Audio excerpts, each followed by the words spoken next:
ದುರಹಂಕಾರ ಮದ ನೆತ್ತಿಗೇರಿಸಿಕೊಂಡಿದ್ದ ರಜತ್ ಜೈಲಿಗೆ. ಟನ್ ಗಟ್ಲೆ ದೌಲತ್ ತೋರಿಸಿದ್ದ ರಜತ್ ಪರಪ್ಪನ ಅಗ್ರಹಾರಕ್ಕೆ ಶಿಫ್ಟ್. ನ್ಯಾಯಾಲಯ ಅಂದ್ರೆ ಏನ್ ಅನ್ಕೊಂಡಿದ್ದಾನೆ ಪೊರ್ಕಿ ರಜತ್?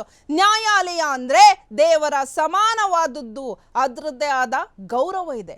ದೇವರಂತಹ ನ್ಯಾಯಾಲಯದ ಡೇಟ್ಗೆ ಹಾಜರಾಗಿಲ್ಲ ಫೈಬರ್ ರಜತ್.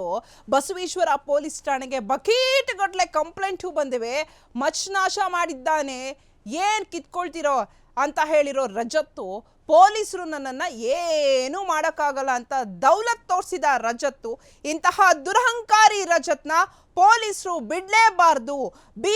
ಬೀದಿಯಲ್ಲಿ ಓಡಾಡಿಕೊಂಡು ಬೆದರಿಕೆ ಹಾಕ್ತಿದ್ದಾನೆ ಭೂಪ. ಇಂತಹ ಚಪ್ಪರ್ಗಳು ಸೆಂಟ್ರಲ್ ಜೈಲಿನಲ್ಲೇ ಕೊಳಿಬೇಕು. ಇಂತಹ ದುರಹಂಕಾರಿ ರಜತ್ತು ಸಿಕ್ಕವರಿಗೆ ಥ್ರೆಟ್ ಮಾಡ್ತಾನೆ.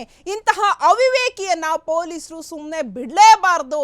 ಸೊ ಈಗ ರಜತ್ತು ಜೈಲಿಗೆ ಹೋಗಿದ್ದಾನೆ, ಆದರೆ ಇವನನ್ನ ಸುಮ್ಮನೆ ಬಿಡಬೇಡಿ. ಇವನ್ನ ಇಂತಹ ಚಪ್ಪರ್ಗಳನ್ನ ಸೆಂಟ್ರಲ್ ಜೈಲ್ಗೆ ಹಾಕಿ ಬೀದಿಲಿ ಬೆದರಿಕೆ ಹಾಕೊಂಡು ಥ್ರೆಟ್ ಮಾಡ್ಕೊಂಡು ಓಡಾಡ್ತಾನೆ. ಇವನನ್ನ ಸುಮ್ಮನೆ ಬಿಡ್ಬೇಕಾ? ಅಬಾಬಾಬಾ, ಏನ್ ದುರಹಂಕಾರ, ಏನ್ ಅಹಂಕಾರ ಅಂತ ಕೇಳ್ತೀರಾ? ಏನು ಕಿತ್ಕೊಳಕ್ಕಾಗಲ್ಲ ಪೊಲೀಸರು ಅಂತ ಬಸವೇಶ್ವರ ನಗರ ಪೊಲೀಸ್ ಸ್ಟೇಷನ್ಗೆ ಬರ್ತಾನೆ, ಆ ಬಟನ್ ಬಿಚ್ಕೊಂಡ್ ಬರ್ತಾನೆ. ಇವನ ಅಹಂಕಾರಕ್ಕಷ್ಟು ಮಣ್ಣಾಕ. ಈಗ ಗೊತ್ತಾಯ್ತಾ ಪೊಲೀಸ್ ಅಂದ್ರೇನು, ಕೋರ್ಟ್ ಅಂದ್ರೇನು, ಜೈಲ್ ಅಂದ್ರೇನು ಅಂತ. ಇನ್ನು 29ರವರೆಗೂ ಕೂಡ, ಈ ತಿಂಗಳು 29 ಅಂದರೆ 14 ದಿನ ನೀನು ಮುದ್ದೆ ಮುರಿತಾನೆ ಇರಬೇಕು. ಜಾಸ್ತಿ ಇನ್ನೂ ಓವರ್ ಆಗಾಡಿದ್ರೆ ಪರ್ಮನೆಂಟಾಗಿ ರಜತ್ನ ಜೈಲಲ್ಲೇ ಇಡಿ. ಇಂಥವ್ರು ಯಾಕೆ ಬೇಕು? ಇಂಥವ್ರನ್ನ ನಂಬಿ ನೀವುಗಳು ಈವೆಂಟ್ ಮಾಡ್ತಿರಲ್ಲ. ನೀವು ಯಾವುದ್ಯಾವುದೋ shop open, ice cream shop open ಅಂತ ಕರಿತೀರಲ್ವಾ, ನಿಮ್ಮ ಬಿಸ್ನೆಸ್ಸು ಮುಂಡ ಮಚ್ಕೊಂಡೋಗುತ್ತೆ ಇಂಥವ್ರಿಂದ.